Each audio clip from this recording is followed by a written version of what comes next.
Don't know what's going on. Are we live, Nancy? I'm unsure. We're live. Oh, We're now we live. are. Now we are. Hey, how are we all? We're live. We're live. Hi, Shazza. Um, obviously, I've just seen Miss Liz come into the green room. I'll just bring her on now. Oh, there you go. I'm Nick. They're all here. Oh boy. How is everyone Oh, look at that. We're dropping today? it in now. I love it. Um, Look at that. We've got half a jury here. we are live. We're half a jury. Yeah. Yes. Misdemeanor Right. trial. This If is a I whole jury. slowly come out of here or something like that, Nick, Nancy, please do take over because my technical issues here are shit. They Deal. really are. So, obviously, we have to put it out there.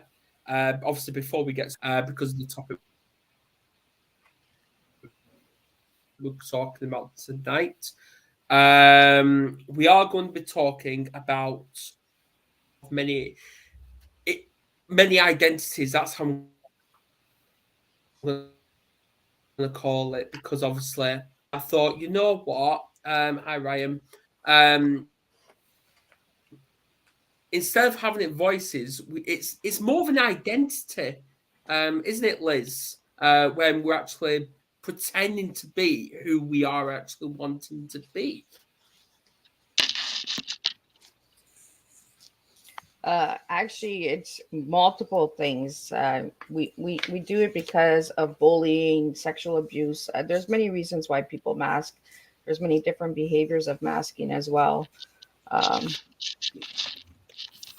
there's the victim mask, the bully mask, the humor Yeah, mask, the calm absolutely. mask, the overachieving mask, the self-bashing mask, the avoidance mask, the controlling mask, the people-pleasing mask, the socializer mask, and the conform conformist mask. There's al- uh, um, multiple personalities that we all mask in different surroundings and that.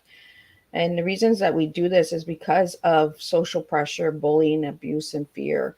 I have my notes here because I'm going through a lot right now, so I'm masking to stay strong. So uh, I am masking right now, just so everyone knows. I'm going through a lot of grief right now, so I'm just gonna let everybody else talk and share their stuff as well. So. Well, you definitely nailed it right off the top there, Miss Liz. There is so much that we do on either a subconscious or a conscious level when it comes to masking. If we're aware, like Miss Liz is right now, that she's going through grief, she's preparing herself in a very positive way to do what is necessary to make it through the day. We stuff our feelings down sometimes when it's difficult. Sometimes, often, depends upon what we're working ourselves through. The subconscious beliefs that we hold can come from trauma. I'm sure that Christopher can speak to the kind of trauma that his clients have had when it comes to Yeah. many situations where they aren't able to articulate because of fear.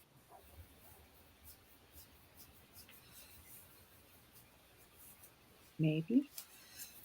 Yeah, definitely. I mean, I'm an employment lawyer and I represent workers largely in discrimination and wrongful termination actions. Yeah. I mean, I think that this is pretty relevant to their experience. They're experiencing trauma. Obviously, they're putting on masks to get through the day at work. And they're dealing with these sorts of workplace issues that are, very, severe emotional issues. Yeah. Well, and I mean, some of those, like when you say severe emotional issues, if you're looking at any form of a sexually traumatic situation, that goes both ways for men and women. We all have that smack on the ass kind of guy or gal that can really be causing us a lot of harm at work, and it's a big deal. It's a complete injustice, and quite often it's just shoved aside as, oh, Nick, he's just a little bit frisky. You know, it's not that bad. Give him a break. Right, Nick? You're on mute, Nick.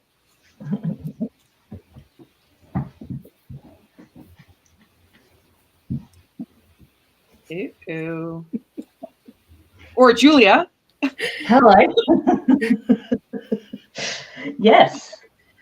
Yeah, look, I think it's really interesting just sort of going back to the sort of overarching idea of masks and identities and stuff like that. I mean, I was thinking about it just before we got on. I don't know, when I spoke to Adam about coming on here today, there was a lot to do with, you know, the different place you can go to as well, like when you engage in different things. So for me, obviously, singing is something that I sort of use, and that is an identity that sort of comes out. And I think sometimes in that space, having an outlet like that can be really beneficial, because you can channel all of those things that you may have been feeling and maybe repressing in some areas, and, you know, belt out Whitney Houston in the shower or something like that. And so it's something that people identify you by, but it also, from a mental health perspective, has been exceptionally important for me. And it helps me forget about some of the things that have been, you know, causing trauma and stuff like that in the background. Yeah, for sure, right? And we can either look at it in a positive, or I like to say expansive or dense version. So that's an expansive way that you can use a different modality in the most wonderful ways. There's the dense ways that we numb and mask in the world. The ones that can become extremely, extremely overpowering and dangerous to a way that we don't even realize it. I mean, hey, what's one line of cocaine, right? It's just my party girl. Well, is it? Or can it become something that is truly, truly destructive? I think we all know the answer to that, right? Yeah, and I think it's one of those things that one is very, like, it's still a conscious choice, but it sometimes can, how far you let it go, I think that's when you start to lose a bit of control over that, you know, like very, as you were saying before, the expansive stuff, it's sort of easy to, well, not easy, but, you know, pick yourself and choose, hey, I'm going to sing today, blah, blah, blah, blah. Whereas, hey, I'm just going to have a drink, and then, you know, tomorrow have 4, and then the next day have da-da-da, and then just be like, oh yeah, but this is like normal. And then at what point do you realize, like, hey, this is much bigger than where it started, and I didn't even see it progressing.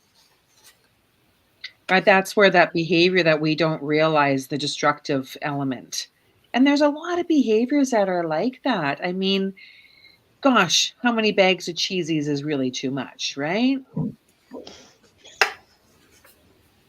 That's why they make mini bags. Yeah. But it can become a huge problem. I watched the movie Whale. I don't know if any of you have seen that or not. And that, oh, Nick, what did you think of that movie? Still can't hear you, Sunshine. Liz, have you seen Whale? Oh, hello. I with Freeman. I'm trying to think of his name. No. Yes. Brandon Fraser? Yes, that's who it is. Yeah. Oh, is that the author? Is he like an author or something like that? He was a teacher in the movie, okay. But he expanded to over 600 pounds.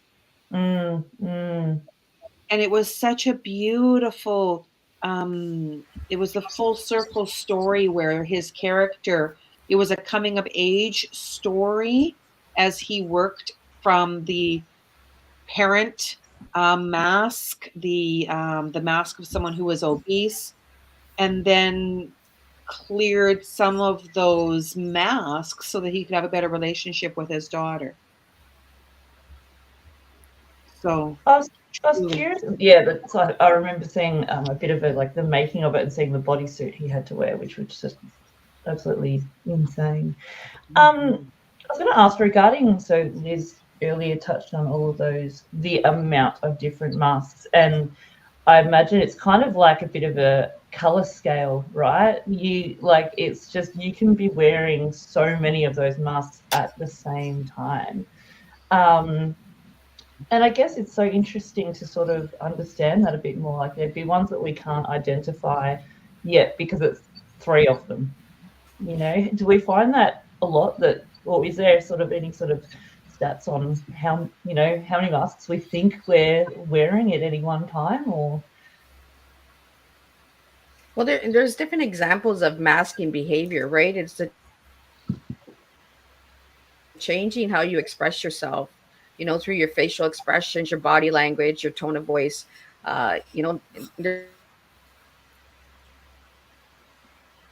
There's different to me. It was about the voices because I experienced voices when I was younger. And I live with DID, so I dissociate from and different identities.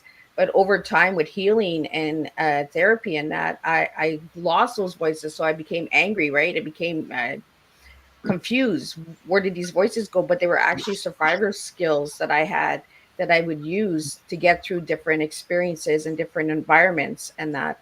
And it's hiding your authentic self because we're all scared of showing who we really are. Society wants us to look a certain way. We've been programmed, systems have come in place, religion, politics have wanted us to be a certain way.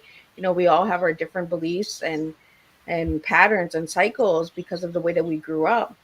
And these all have to do with masking, and a lot of people don't talk about the neuro masking, the autism, the Asperger's masking.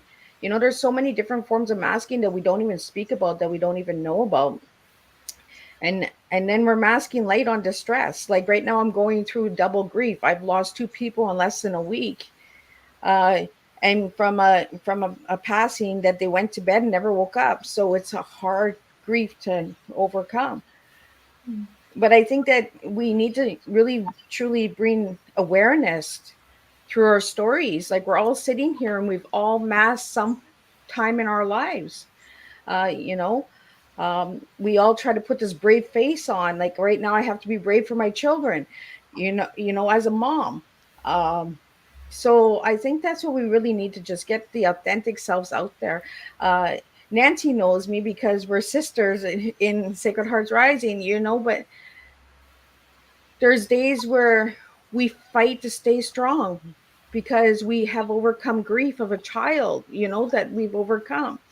um, so I think it's really deeply important for all the listeners out there that are listening to the show today to ask yourself, how do you mask? Is it through body language? Is it through tone? Is it through music? Is it through arts?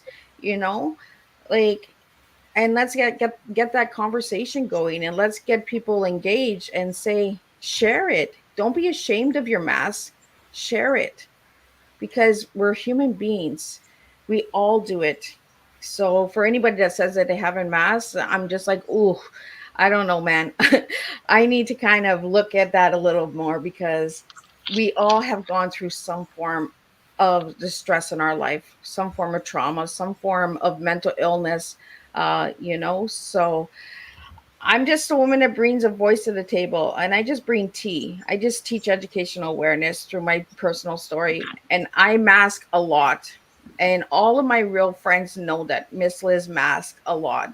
I put a brave front on, but I cry a lot in the dark by myself. And I think a lot of us do that, right? We put that business face on, we put that mother face on, we put that wife face on, but and that's masking. And I think that's what people are not understanding, is masking is so many different degrees and levels. It's just like mental illness. We all have different mental illnesses and different stigmas and labels, but we don't understand them because we're just diagnosed and, okay, carry on with your life.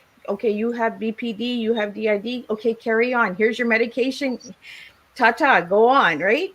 We don't speak about it. We don't educate ourselves. We don't bring the awareness out there. And I don't know how all of you guys feel, but I think having this open conversation today was an awesome idea by Adam to get it out there, that we all Every single one of us, it doesn't matter where we live, who we are, what culture, we all mask at some point in our life. Absolutely. And when someone says that they don't mask, it's a great opportunity for conversation because then we can say, wow, well, I know that when I was going through the battered woman syndrome, when I was in an abusive relationship that, one too many times abuse, it's battery. And when I went through that and the financial disarray of my life, while my abuser was out, spending money left, right, and center, everything seemed fine. I put on that fine face. I put on that appearance that everything was okay. I'm okay. And okay is a mask because okay is not good enough. Most Can you hear me now, Nancy? Yeah. Yes. Okay, good.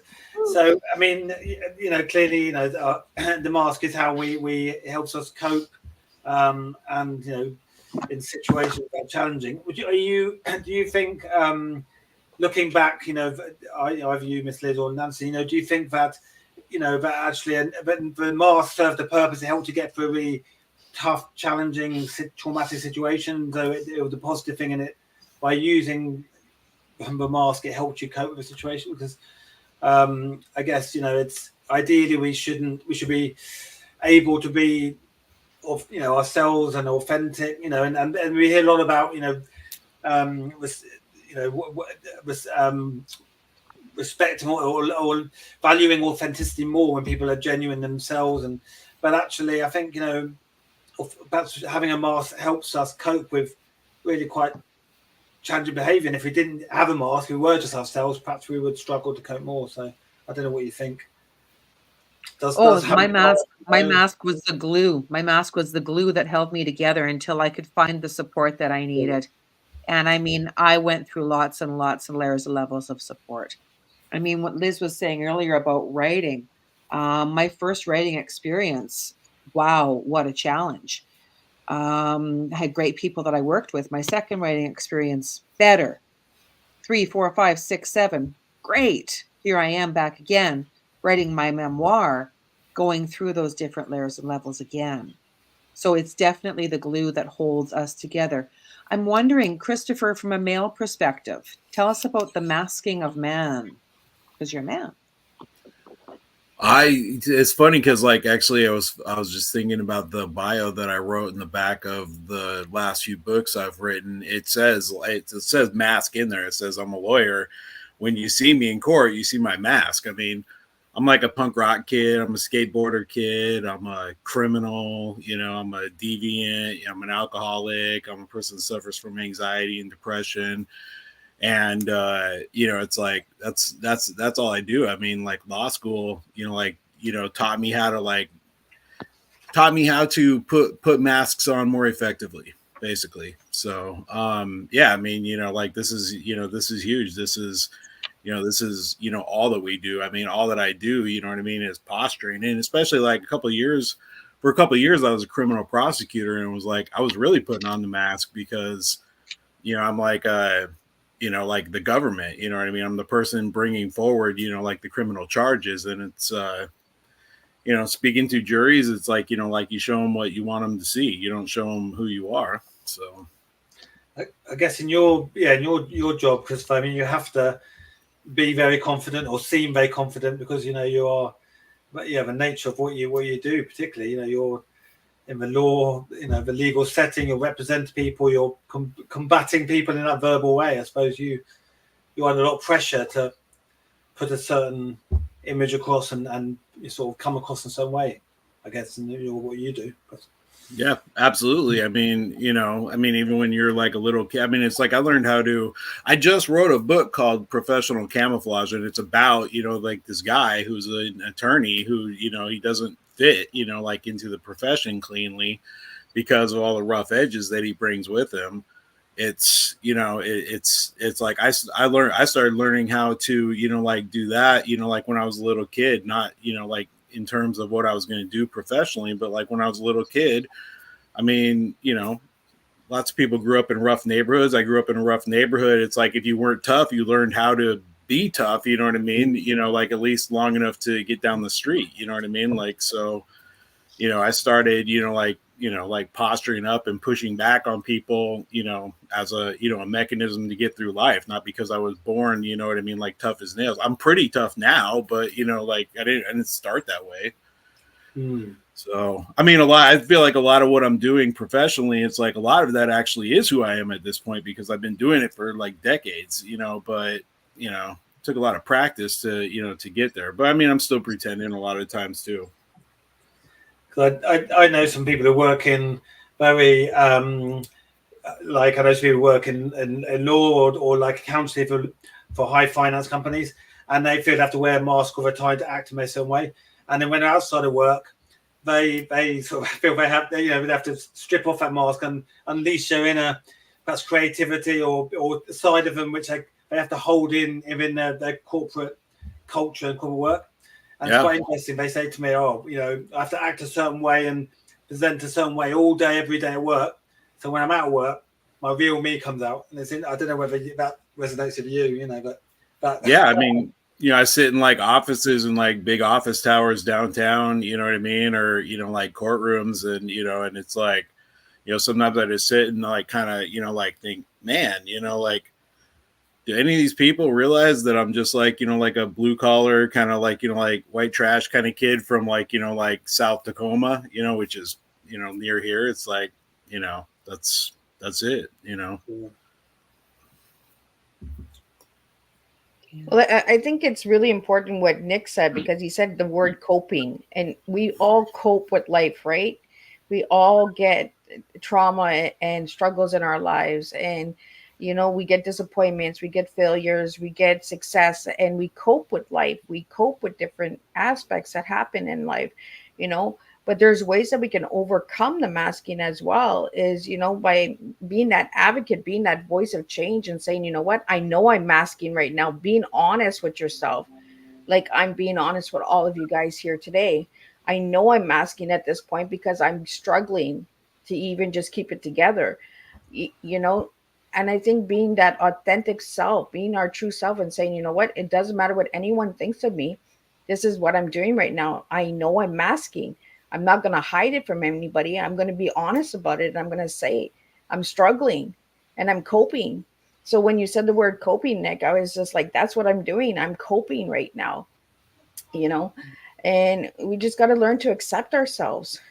Stop worrying about what everyone else thinks. I say it all the time. If you check out my Facebook, any of my social media, I really don't care if you like me or you don't, because at the end of the day, I have to like myself. You know, I have to be okay with who I am. And I know that I'm a bag of bones, and I know that I'm a mixed puzzle, and I know that I go up and I go down, but I'm human. And I think that's what we all need to just bring to the table. You know, some days are going to be better than other days. Miss Liz is not going to be masking some days. Some days I'm really going to have an awesome day, and I'm going to celebrate it. And other days it's going to be, oh, it's a hard day, but I'm just going to put that brave front on because I have children that are watching me. I have grandchildren that are watching me. I have family that's watching me that's saying, she's a tough one. She's a tough cookie, you know, don't break. So it's coping, you know. And when you're really struggling, just reach out to a professional who deals with these issues of masking and find out the tools why you're masking so much. I know for me, it was my voices. When I lost my voices, when I started to heal and started my therapy, I was angry at my doctors. I was like, how dare you take my voices from me? How dare you make me strong? And they're like, it's you that's making yourself strong. It's you that's healing. It's you that's taking the steps. But I was blaming everybody for it until I was, okay, this is who I am. I'm Miss Liz. I'm just an everyday woman that has a hard time sometimes. And I'm looking at everybody in here, and I can see that we've all overcome stuff, and we all put a brave face on, each and every one of us. So again, I really just want to thank Adam for bringing this to the table, because we need to have these conversations. We need to be real and raw and get it out there. I think it is one of the good things about this is Yeah, almost like a little safe space in a way to. Oh, we've got Madden back. course. Of course, and that's exactly what it is. It's safe space, and I'm glad I'm being able to talk for the first time today with all these technical issues I'm having. Stupid laptop, I ain't got a clue. But obviously we've got loads of people tuning in and on TikTok as well. But like, just one of the questions we've got is, how do you actually make your family, like when we're masking, how do you get your family to understand or accept that we are not okay? I think that's a good question. We need to accept that we are not okay inside of ourselves. We can't have anybody else accept that. That's thought can be reframed, because if we are willing to be a bit more vulnerable, then we can share our truth and allow them to share their truth as well. That's not always easy. Now, I'm not saying that some of the things that I suggest are necessarily easy. But, when we work in spirit and through action, then there's many things that are possible. And what I mean by through in spirit and in action is when we show up as the light, when we can be the light, then that expands and creates more light. So, well, I want to pick up on that. I really do want to pick up on that, because what I was actually taught is, obviously, I know we've all been brainwashed into believing there's always light at the end of the tunnel. And I think we all grew up with that statement attached to us. But once we're getting used to it the most and getting used to that, to see the light, we have to experience dark as well. And these dark moments in our life.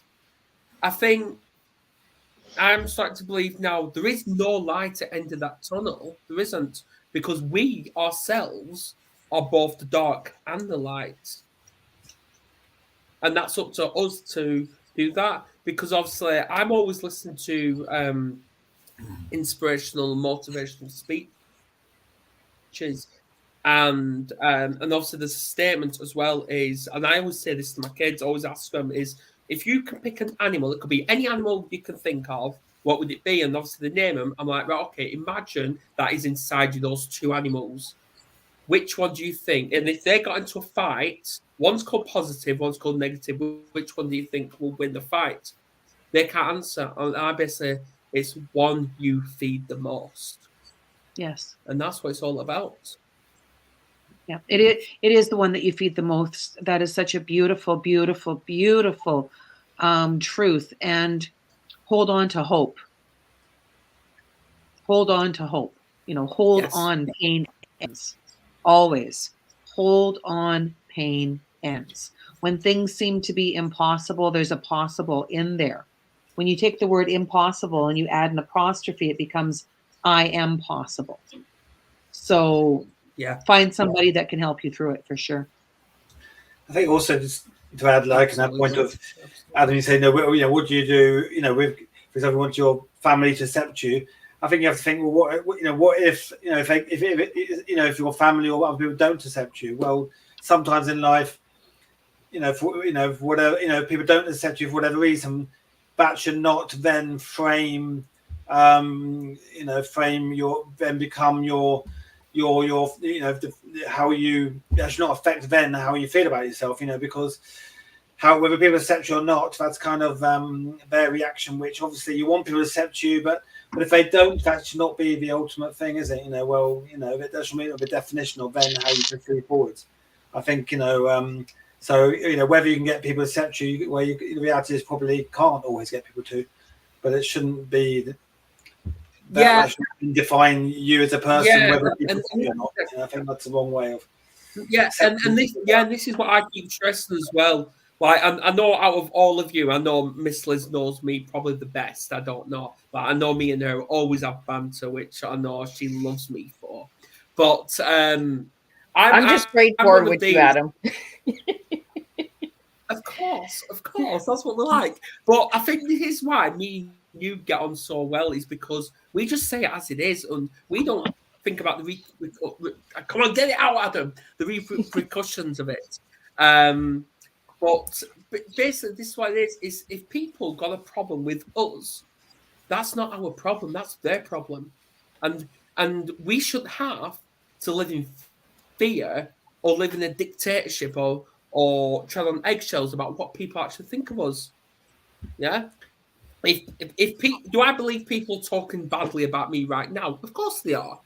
But I'd rather be in this positive, safe space with 5 people on TikTok, 5 people on StreamYard, and then you lot.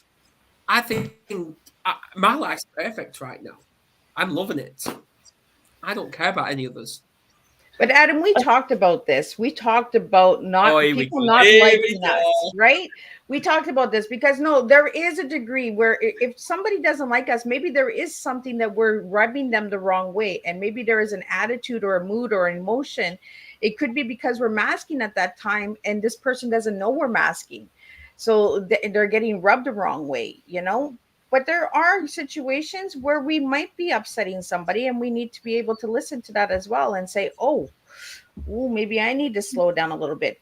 We've had this discussion, me and you, Adam, many times, where I have my mood swings and I'm like, it's not a good time to talk to me. And you'll just be like, well, come on, Liz, come on. And I'll be like, Adam, back off because I'm going to come for you. You know what I mean? There are times where people don't like us, but there's a difference between people not liking us and people not accepting us. Yes. There's a big difference. I was going to say as well, when they would, so the question was about, parents and stuff like that. And just going probably back to my experience, I think I'm sort of lucky I grew up with mum who's a psychologist. So she could sort of recognize very quickly, even before I could half the time, if I was wearing a mask, so I grew up with, and it's not just, psychologists that can see it. I think a lot of people can feel it. It kind of reminded me of like, when they say people going through like the angsty teenager phase, and it's like, that could just be that different masks that they're all putting on and stuff like that. And, people not sort of recognizing how to deal with that. But, there were definitely times where in, previous relationships, I went straight into the, like Nancy, your story before brought back a bit of a few memories, but very much into the okay mode. And mum knew for a fact that I was putting on that face, and I think because she knew how to approach and work with me, which made me feel more vulnerable and get through that. So I think in a way it wasn't about like it was important for it wasn't the acceptance that was important. I think it was just the fact that someone could recognize that who they were seeing wasn't me, and they were willing to help work through that with me as well. Absolutely. Yeah, we've got a comment off Ashley. Ooh. What was that?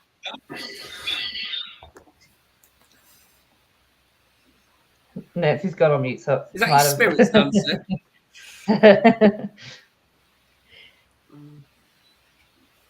Yeah, Nancy's doing something. I don't know.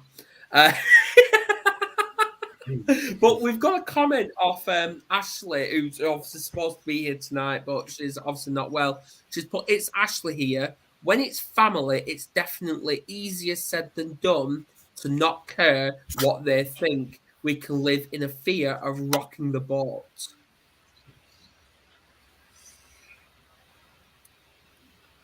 I'd like all your feedbacks on that. I want to start with Chris. Who invited them in the boat in the first place, though? Remember that. It's your boat. It's your boat. It's your boat. It's your boat. Thank you, Liz. I love the laughter right there. Go ahead, Chris. So is it not okay to just put the mask on in front of the family and then drink until you black out? The good old family reunion, right? I mean,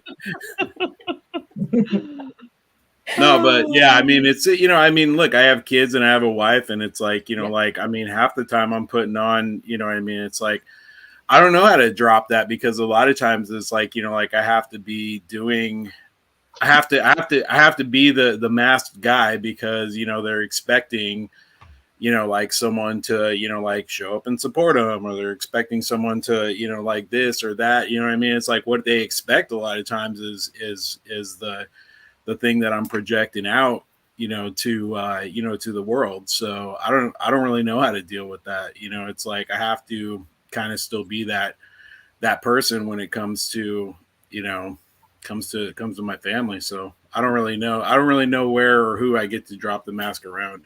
Here, maybe, I guess. Oh, Well, there's I'm glad another it's comment here. here. That's good. It's good that it's here, right? No, but it's so true. Depending upon our family, right? Like we've got our familia, like I like to call them. Those are the people in my family who get me, who understand me. It's great. I love them.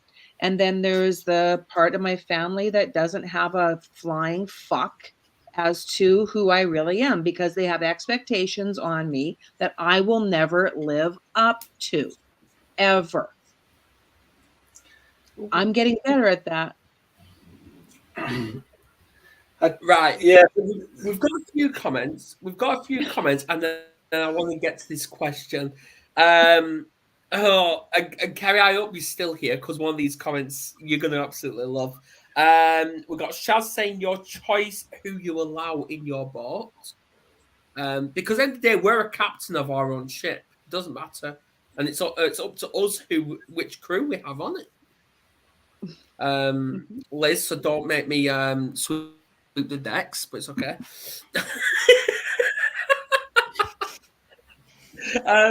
But we are in control of who we allow to sail with us. If we need to leave people at the dock, so be it. And that actually includes family. Like the only family I've got is my kids and Kerry. And then obviously I've got my social media friends, where they're like a family. But thanks, Kerry. But the comment is, when the grandkids are involved, you look like the evil one. Now, I've always had this with Kerry's parents, or even my parents, where when there's kids involved, I'm the evil one, because I'm the protector.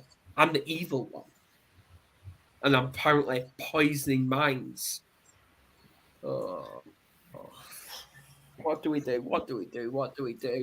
I think it's so hard, because in work, you know, we have obviously, you know, clear, almost, you know, workplace, for example, we have clear defined rules, and, you know, and we know what the rules are, and it's a bit more, you know, it's a bit more clear of how we're supposed to behave.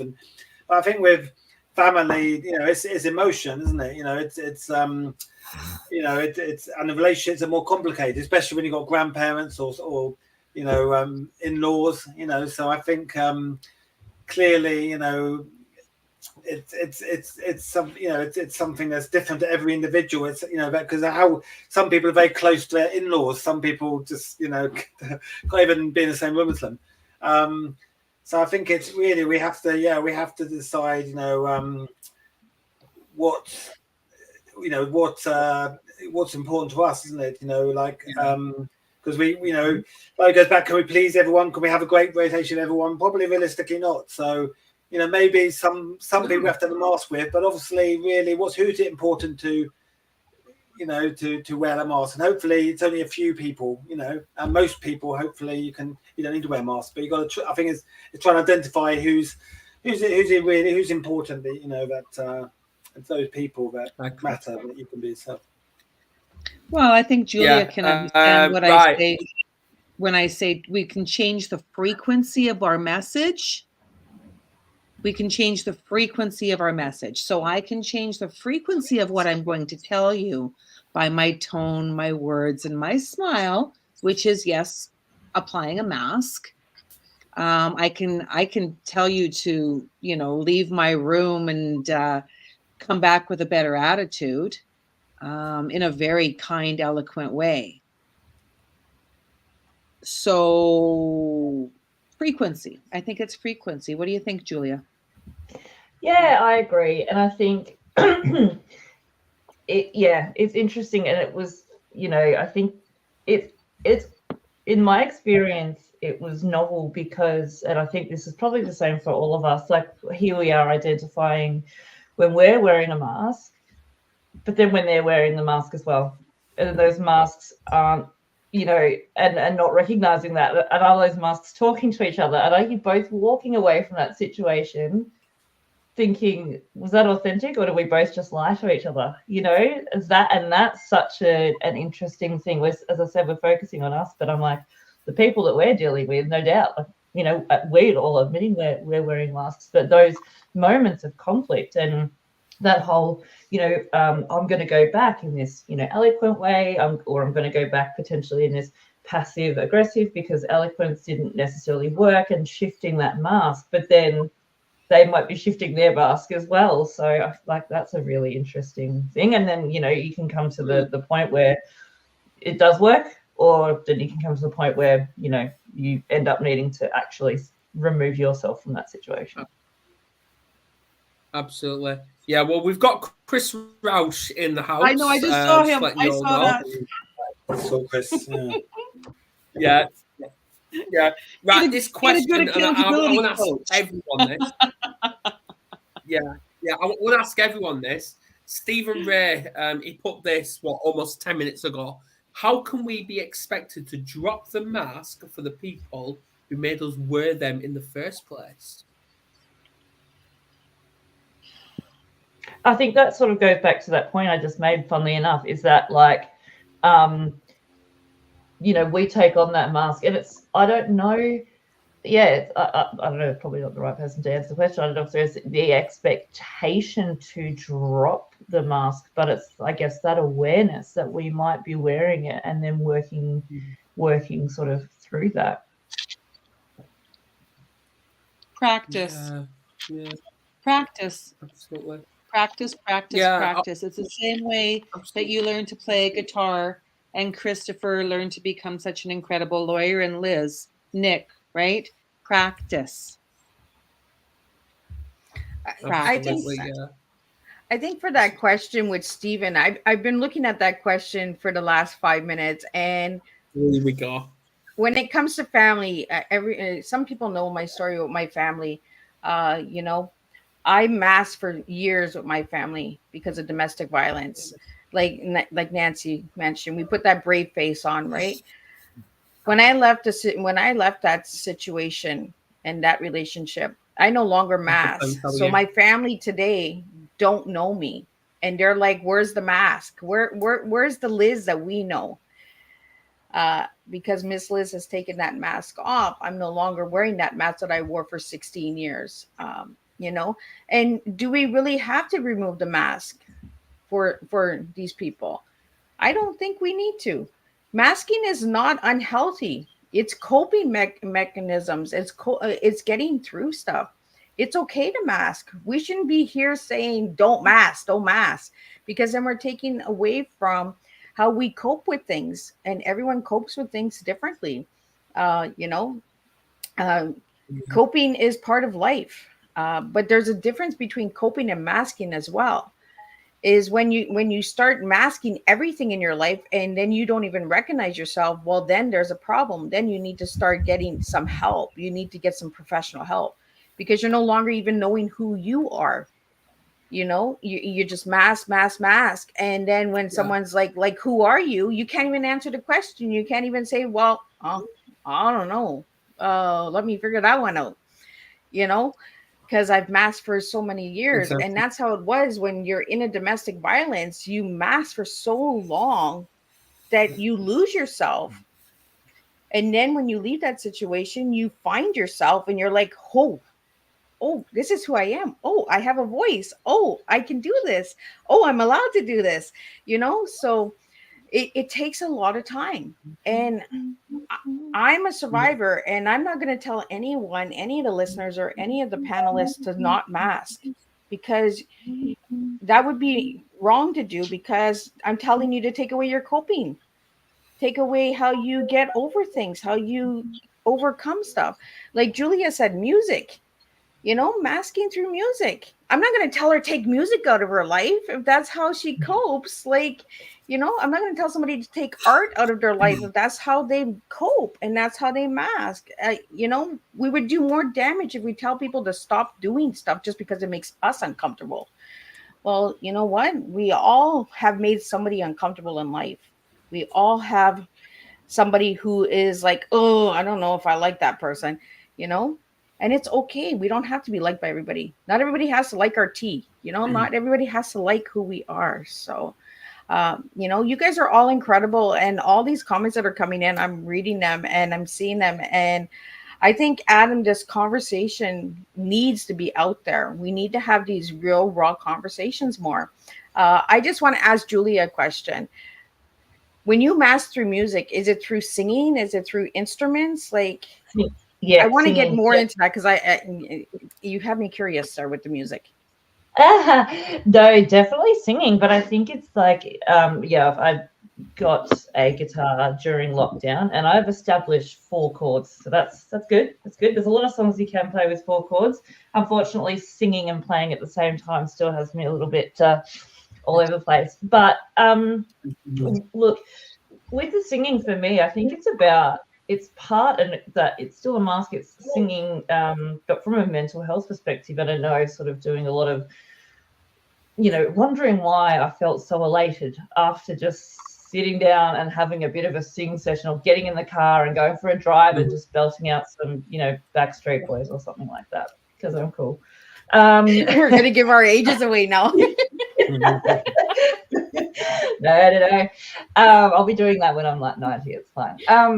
But like the endorphins that get released, and the triggering of the vagus nerve and stuff like that. I mean, I know that really helps in terms of just soothing, or bringing you sort of back in terms of your mind body, that connection. So I think I would hazard there's an element of that that's just involved. But in terms of the mask, it's like I can get up there. I've got pretty severe eczema actually, so I sit and I try to hide that a lot. I think I've done a lot of hiding because it makes me feel uncomfortable, and then I project that it must make everyone else feel uncomfortable too.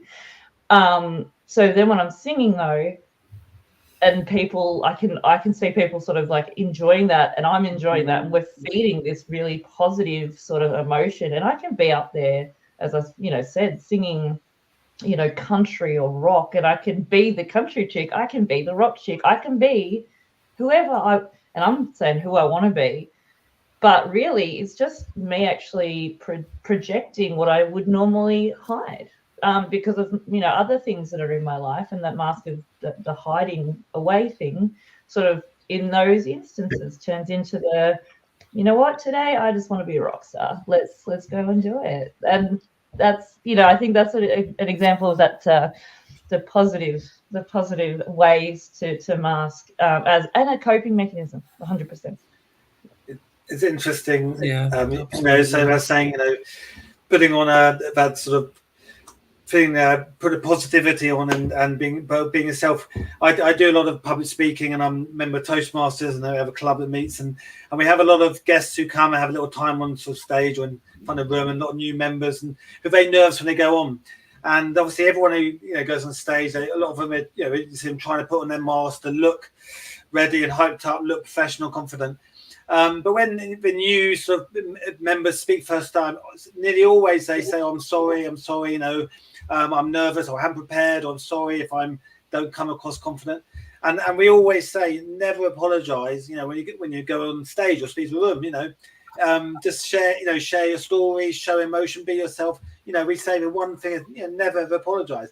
But it's obviously they have I guess there's that pressure when they're in front of other people or crowd of people to put on a certain mask, to look confident and rehearsed and clear, when actually just being themselves and sharing their story and having emotion is actually what we want people to see. So sometimes actually people want to see that, but it's funny seeing it so often. It's almost people are always apologetic for not having a mask. So got to share that. We have to take risks. We have to take risks, healthy risks. You got to risk it for the biscuit. You've got to do those things that aren't perfect. Take imperfect actions every single day. There is so much that you can do. Surround yourself with people that bring out the best in you. All of those things. When it comes to family, expand your family.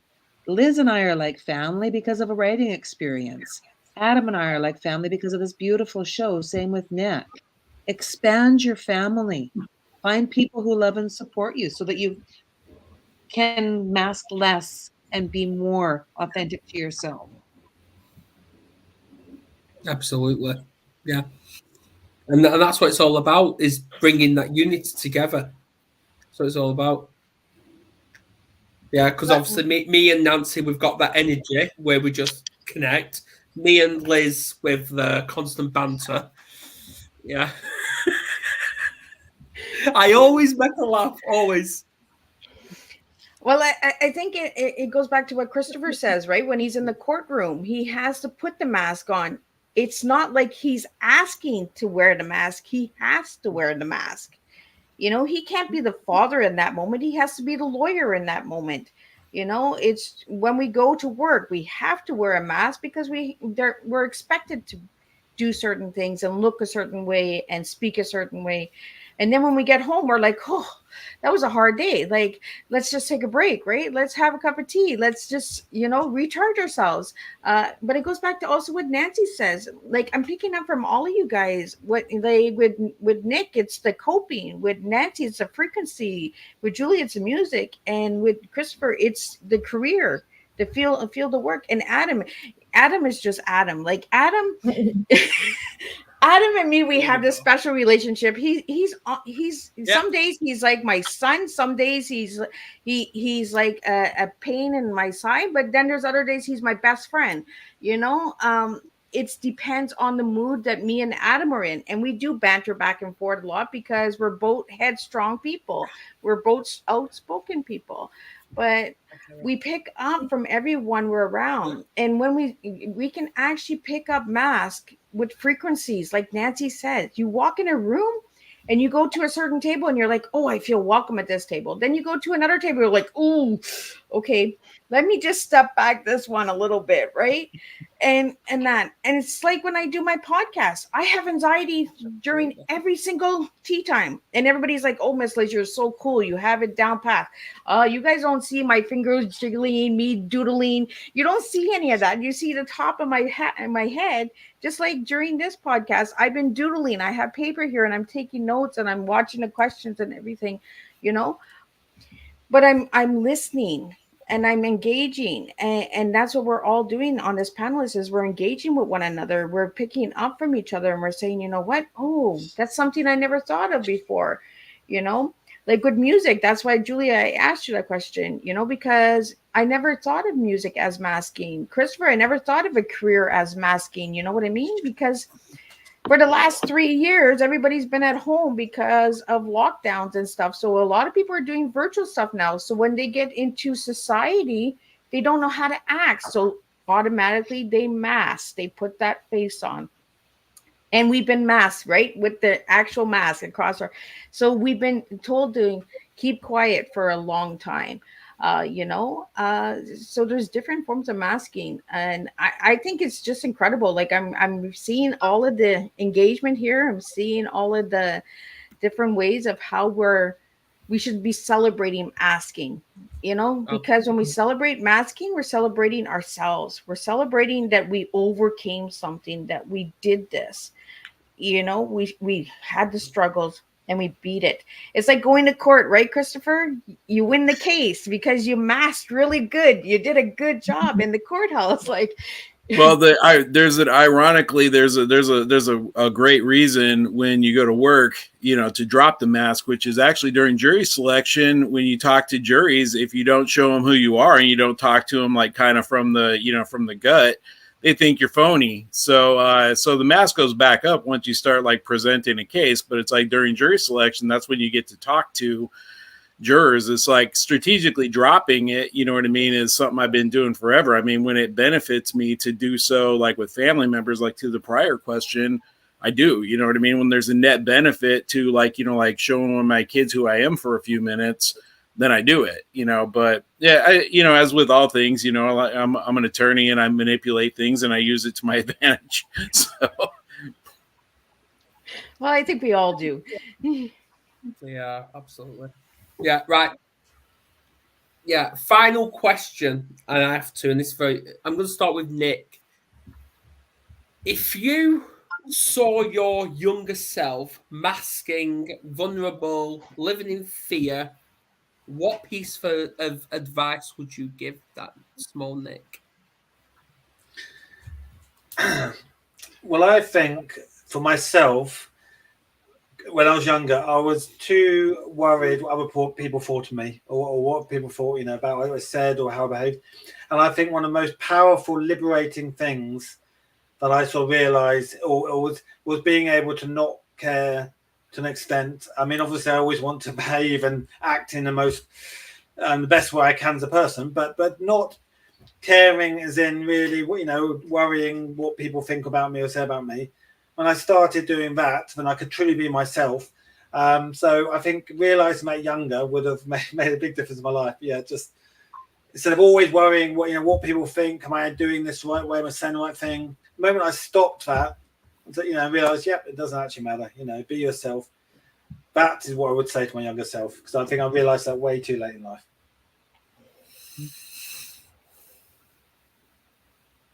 Yeah. Well, and in being yourself, Absolutely. when you're in those moments where you're struggling, where you're struggling to be yourself, and you need to step forward even though you're afraid, that's when you find a real good friend to hold your hand. That's when Thelma gets Louise, right? That's when Beth gets Rip. That's when, when we've got that person that's going to be our ride or die, our forever friend, that's somebody who's going to help you break through the barriers when the challenges come along. Get a good lawyer, I think you'd be surprised.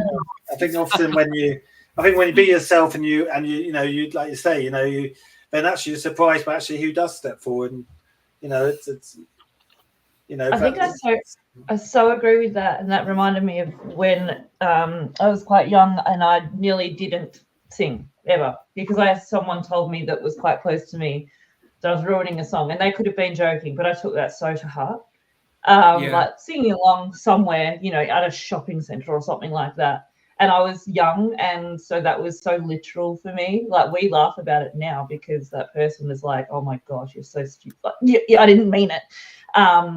But it was something that I took it literally. And so there was a long period of time, I reckon, from sort of like, because I loved singing since I was young, so 10 to 13, 14, where I just would sing in my bedroom. And even to this day, I still ask Mum to go out for a walk or something like that so I can sing and do recordings like alone in the house. Like, that still lives there. Then the flip side of me can go out and sing live on a stage. So there's something going on there. But that would be something I'd tell my younger self, is still keep at it. Even if you don't necessarily show the world, don't lose what you love because someone said they didn't believe in you. You keep it, you love it, you keep doing it. If it doesn't hurt anyone, obviously, but if that's something you're passionate about, it will come out, and it will keep you going. So I'm glad that happened eventually. Absolutely. Yeah, go on, Chris. I guess probably to like kind of my prior comment, I would say to my younger self, use it strategically, use it to your advantage, figure out who, you can be yourself around and when, and, get better at the application. Absolutely. Go on, Liz. Well, for me, it was my younger self was pleasing everybody. And as I got older, I knew that pleasing everybody was not pleasing me. So I had to learn to please myself, and whether that meant standing on my own by myself, applauding for myself, encouraging myself, because sometimes we want everybody to be cheering for us and there's no cheerleaders. And we just got to look within and say, you know what, I can do this.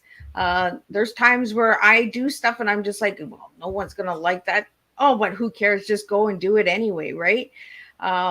My younger self would have never had the courage to do that.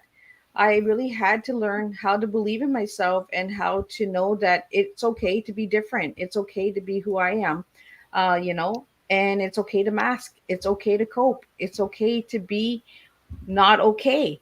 Like Nancy said, it's the masking is the okay, and the okay is not okay.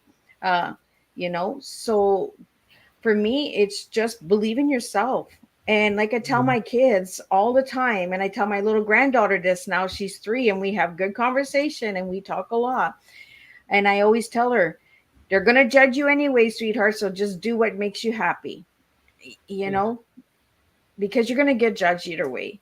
Whether you mask or you don't mask, you're going to get But it's judged. all about how we respond. And it's all about how we respond to that judgmental comment. That's up to us. Yeah, absolutely. Right, well, I What think about you, we Evan? should... What about me? What do you say to your younger self? I would say everything will be okay. Find your identity, find your voice, and use it to grow. And I believe I've actually already done that. Good. Yeah. Yeah, absolutely. Yeah. Yeah. Yeah, I believe so. Yeah. Right. Anyway, moving on. I think that's it. Unless there's anything else from anyone. Oh, good session as always. Of course. Most Well, certainly. we are back. Yeah, well, we are back next week, guys. We are back next week. We're discussing emotional attachment versus emotional disattachment. There's no guest, so if anyone wants to come on, you're more than welcome to discuss that. Same time next week. We'll just go from there. Great. Yeah. Excellent. So Looking forward to Yeah. seeing you again. Yeah, it's nice to meet you, Chris and Miss Liz and Yeah. Julia. Thank you. It was nice to meet all of you as well. Well, thank you guys.